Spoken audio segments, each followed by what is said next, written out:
5, 4, 3, 2, 1, 0. As Catholics, we believe that the pinnacle of the Christian life, the summit and the source of the Christian life, is the holy sacrifice of the Mass. And in a sense, the summit of the holy sacrifice of the Mass, in a sense, is the reception of Holy Communion. But there's stuff after that. There's stuff after that in the Mass. There's stuff after that in my day.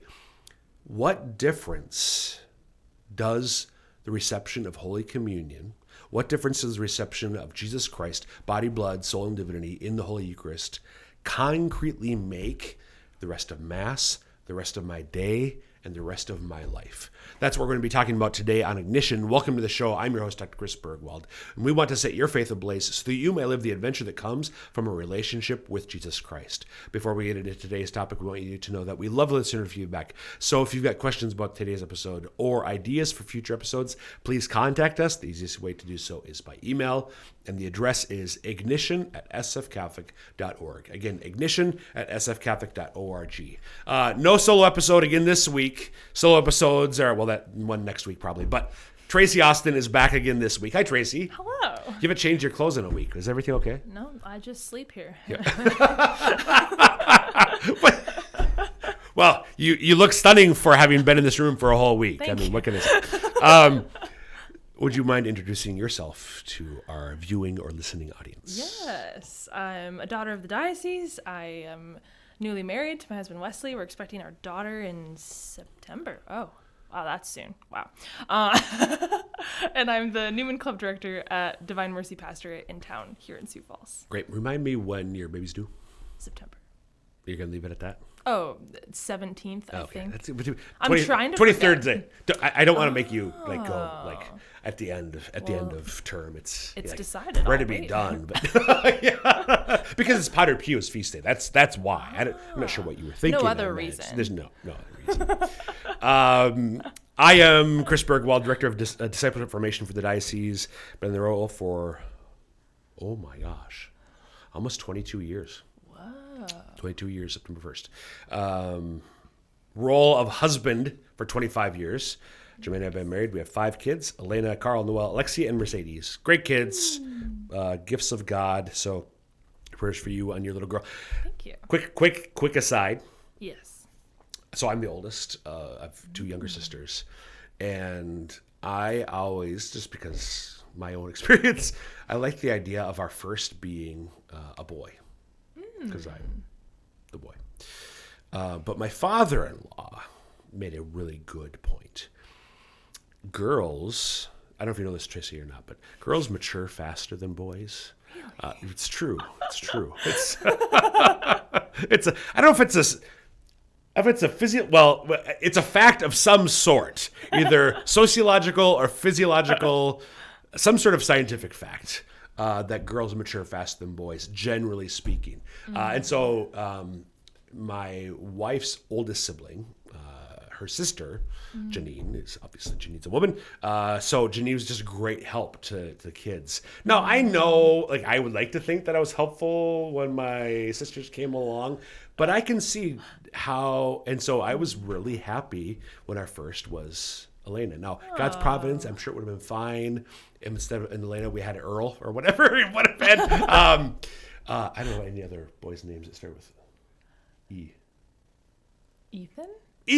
Yeah, Ethan. There we go. Earl, Ethan. But I'm really glad Elena's Elena, not Earl or Ethan. So, FYI, congratulations. Thank you. That's a good point. Yeah. The feminine heart. The feminine heart. So speaking of the heart, so you're expecting, and as we're talking about this episode, there's all sorts of things we have to talk about. Yes. With this particular topic.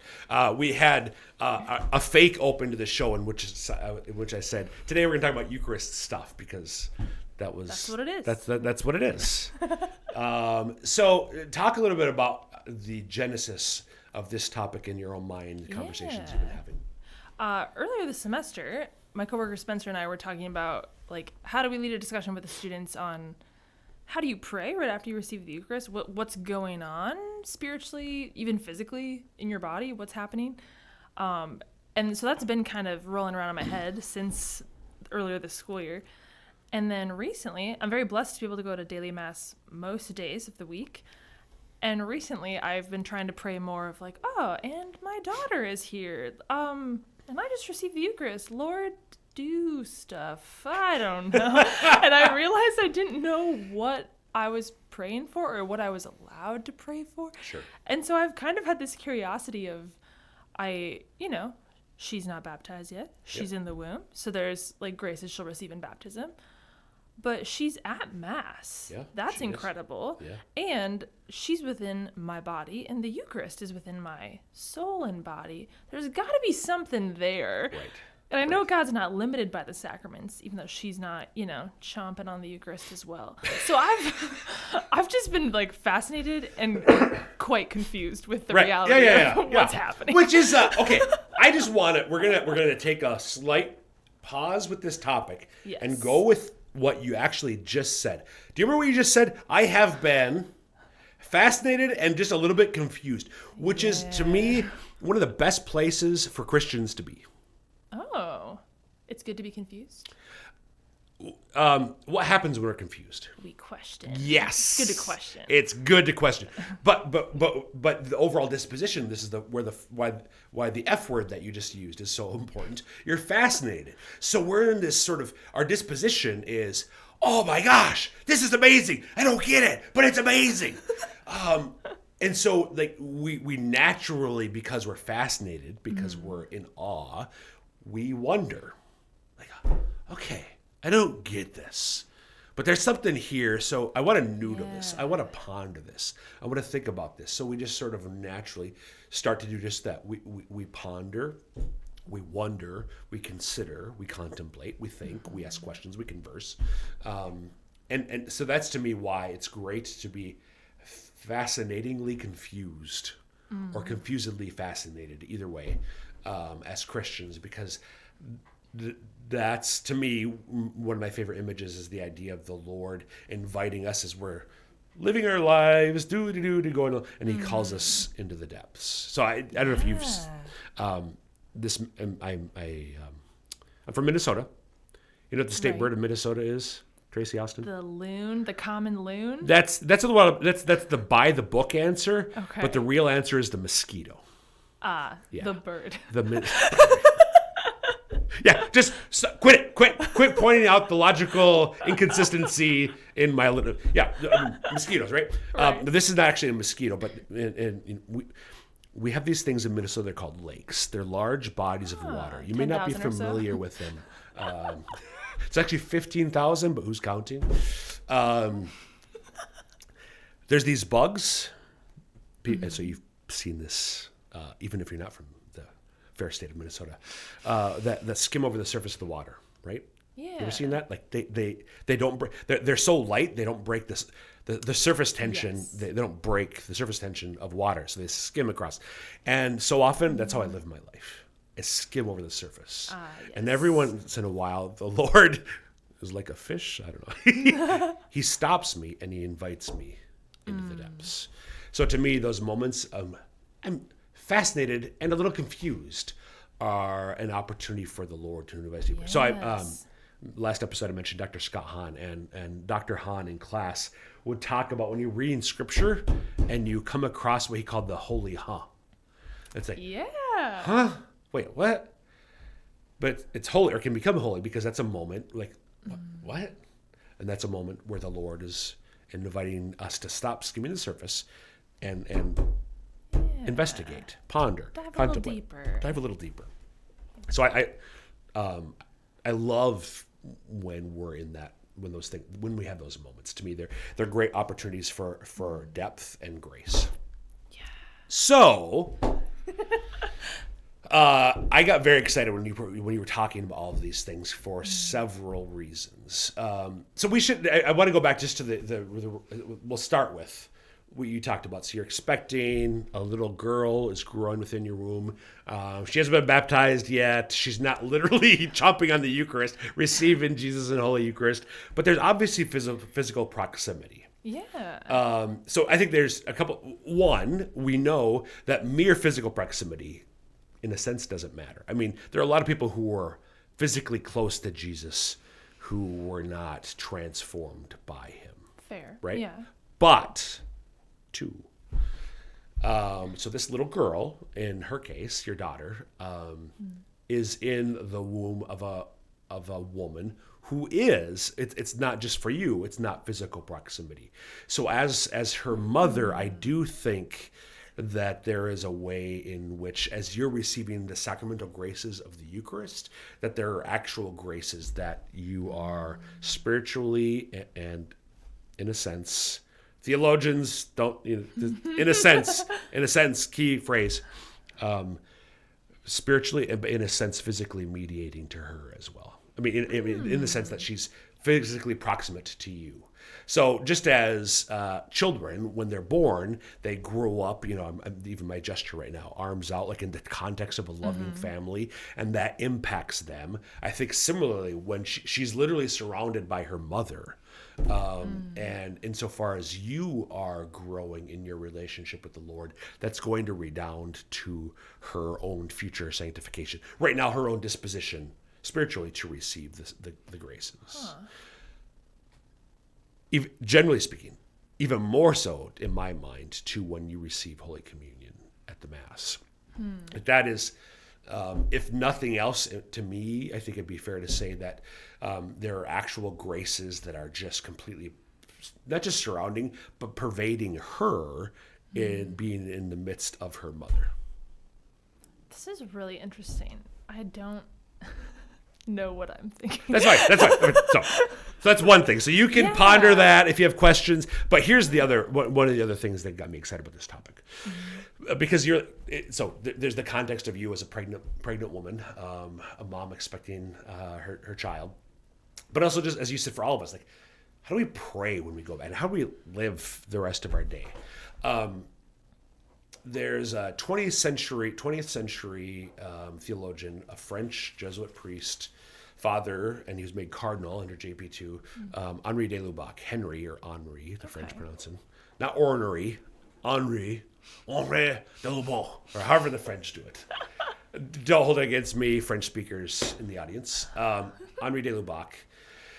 Bishop Barron pointed this out to me. Henri de Lubac talked about the most important words at Mass. The most important words at Mass, well, it's fair to say, are the words of consecration. Sure. This is my body, this is my blood. But according to Bishop Barron, de Lubac said that the second most important words at Mass are, the Mass is ended, go in peace. Whoa. Go. And I don't remember if Bishop Barron said this or if this was just from my own reflection. I mean, I know I'm most of us, we cobble together things that we've heard from others. So my cobbling together of things that I've heard around this point is this. With those words, we who have just received Jesus in the Eucharist, especially, I'm speaking especially for us as lay people, because this speaks to the vocation of the laity. We are, however we literally leave the church, the spiritual reality is that we are catapulted into the world. We have just received, most of us, Jesus Christ, body, blood, soul, and divinity in the Eucharist. We've just received him in his word, in the proclamation of sacred scripture. We've been nourished, we've been fed, we've been set ablaze. And now, so we're like, all those medieval movies where you got the catapult and the castle, and it's not just the catapult with the big boulder, they set it on fire to launch it, into the castle. Okay, so we, and the metaphor works in so many ways, because the reality is that we as Christians are on the offensive. We're taking enemy ground. We are besieging the enemy. A lot of times in our culture today, we feel besieged. We feel like, I'm like we're a shield, like we're under attack, and there's a way where that's true. But I think the deeper truth is we are actually the one besieging the enemy. It doesn't always feel that way in my personal life. There might be times where, because of the mistakes I'm making or the idiot that I'm beating, no, I'm the one who's kind of succumbing right now to the enemy's attacks. But the big picture is we are assaulting enemy ground. We're retaking ground that is properly ours, or the Lord's, technically. So we as lay people, we're set ablaze, and we're launched into the world so that everything that we might bump up against gets set on fire too. Yeah. So what difference, I think, so there's a couple things here for me. I received the Eucharist certainly for my own sanctification, but also so that I might sanctify others.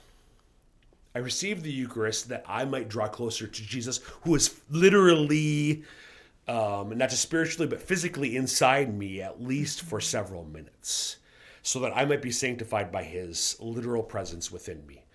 But then also, so because I've been sanctified by that literal presence within me, that I might sanctify others as I go about the rest of my day, whether this is a daily mass and it's 7:30 in the morning or 12:30 in the afternoon, or whether it's a Sunday mass or a Saturday night mass. It's 5:30 on Saturday, or it's 10 o'clock on Sunday morning, whatever.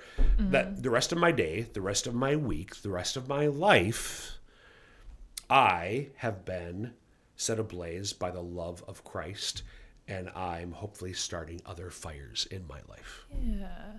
Here's my question, though. Yeah. This is like amazing and cool and great. Oh, so I love it when, but that's really comforting. Okay, whatever. But really, yes. Not to belittle the incredible, insane miracle that happened. No, yes, please. Like, this is gonna be good. I know it's gonna be We good. should not belittle that. But if it is like a 10 a.m. Sunday mass, and maybe you were up late watching a movie, or maybe your kids are just like, donuts. Oh yeah.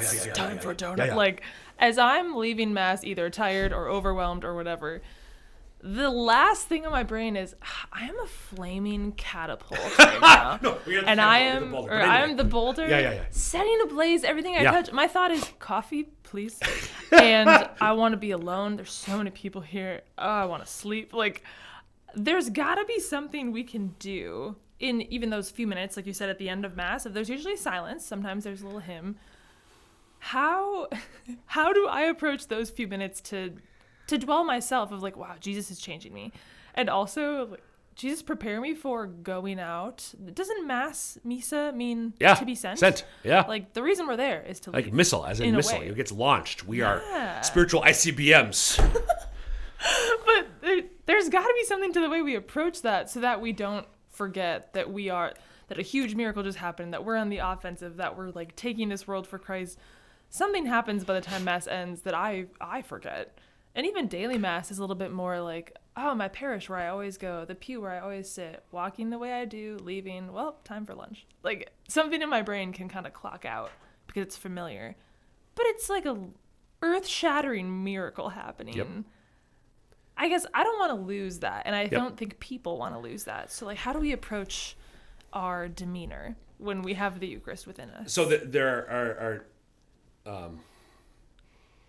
there's a how-to answer to this, but I've got I think an important like caveat or warning that I want to start with. I think sometimes the sanctification of the ordinary by the ordinary. The caveat or warning is the fact that I'm catapulted in the world does not necessitate that I leave church and go door to door, knocking on my neighbor's doors. Do you know Jesus Christ and the fullness of truth and salvation that He's given to us in the Catholic Church? Right? I might be called to do that, but the Lord might also want me to stop and have donuts and coffee with my good friend to check in with how he or she's doing this week. Or to go change the diaper of my little girl. That's my warning, right? I mean, I think we don't too narrowly imagine what the sanctification of daily life and missionary discipleship for me today now looks like. That's so true. You know what I'm saying by that? Yes. Okay. But nonetheless, though, I think that there's still, It's still a good question to ask, Tracy. To be clear, I'm not completely dismissing it. When Thomas Aquinas, my confirmation saint, there were times where he celebrated Mass and he levitated as he was celebrating Mass. Wow. Why don't I levitate when I receive Holy Communion? Did Thomas get more Jesus than me? No. No. Yeah, why isn't there a Eucharistic Miracle every single Mass? Why aren't we all levitating? That's a good point of... That's not necessarily what we need from Jesus. But that's like right now. That's true. That's true. The miracle is but the thing that I need to take ownership of, I'm pretty sure that Thomas, at least by the time in his life where he was levitating at Mass, was more well disposed to receive the graces of the sacrament than I am at this point in my own journey. The unfortunate thing is I'm now older than Thomas was. But that's another story. And you haven't even levitated? Right, exactly. I'm behind. Oh my gosh. Thomas died at 49, and here I am, almost 51. Disposition. So I think, so to answer because I think to me your question is about how do I dispose your question was sort of after, like, so that I can do what I'm called to do. Sure. So I think there's that. There's also I think it's important that we dispose ourselves well to receive beforehand. So and I've been bad at this lately, especially at daily Mass, to be honest. I've been just getting to daily Mass the last minute. And so I can just tell the difference. Like, I'm not able to participate as fully. I'm not as well disposed to participate in and receive all the graces of the Mass. I think we have to be well disposed to participate as fully as possible in Mass. And then after we receive Holy Communion, so you were sort of riffing on what I had said earlier. There's the reality of my own sanctification and then my sharing those fruits with others around me. And I don't know that I think there's probably generalizations to be said. The general spiritual counsel, there are all sorts of post-communion prayers. Yeah. If you Google them, you can pray those. The Anima Christi is one that I particularly love. But I think the point is to reflect, to ponder, to consider the fact right now, like, God is literally dwelling within me, to give him praise and glory and thanksgiving for that. And then to ponder, Lord, and whether it's literally asking this question or just sort of living this question in the remaining time of Mass, especially right after communion. Actually,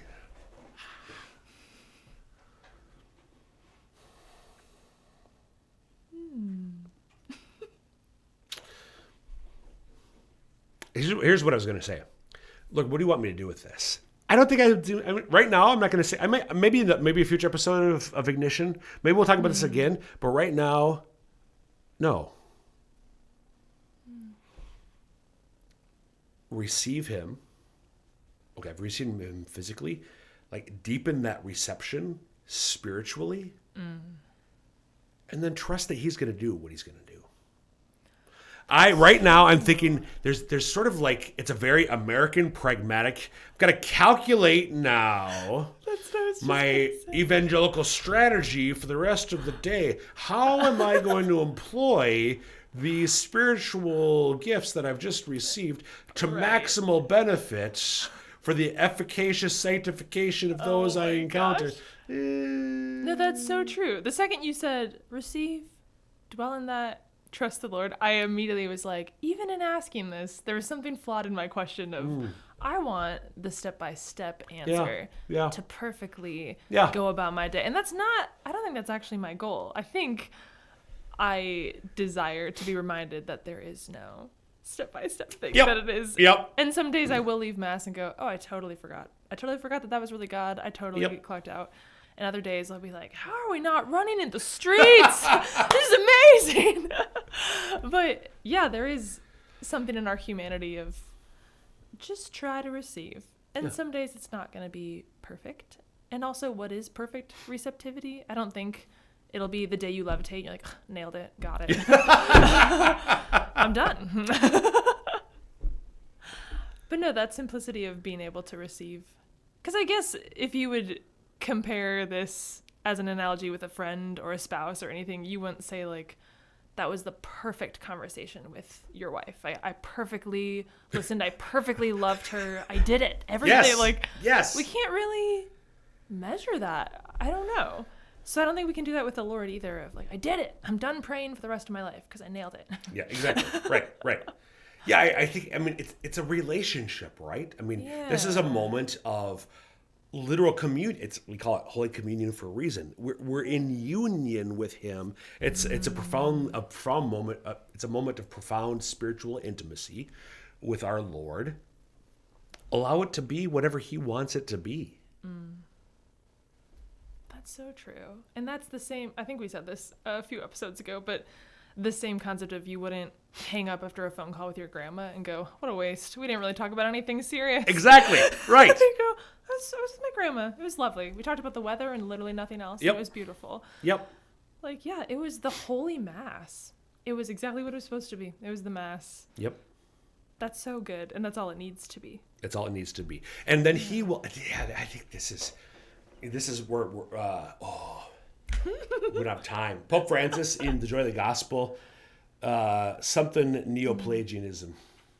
Promethean, something. Casey, do you have in the next 65 seconds, Google Pope Francis Neo-Pelagianism. He's got this like massive. It's not a phrase because it's just a noun with like 3 modifiers on it. Funny. But Pelagianism is the heresy that I can earn my own salvation. But semi-Pelagianism is another heresy which says that, well, I kind of do like partly earn my own salvation. And it's a heresy because, I do cooperate with God's grace, but apart from His grace, I can do nothing. And I think there's a way where even we as committed, like zealous Catholics, we're professional Catholics, for goodness sake. We literally get paid to do this thing, where we can, like, we do, like, what we want to programmatize it. What do you got, Casey? Evangeli. Yep. The self-absorbed Promethean Neo-Pelagianism of those who... Yes, the self-absorbed Promethean Neo-Pelagianism. Yeah, wow. I can do this myself. Even we can do that. Yeah. Tracy, we're out of time. Thank you for this great topic and great conversation. Yes. And folks, that will wrap up this episode. Again, you can email us, ignition@sfcatholic.org, with questions about today's episode or ideas for future ones. Until next time, may God bless you.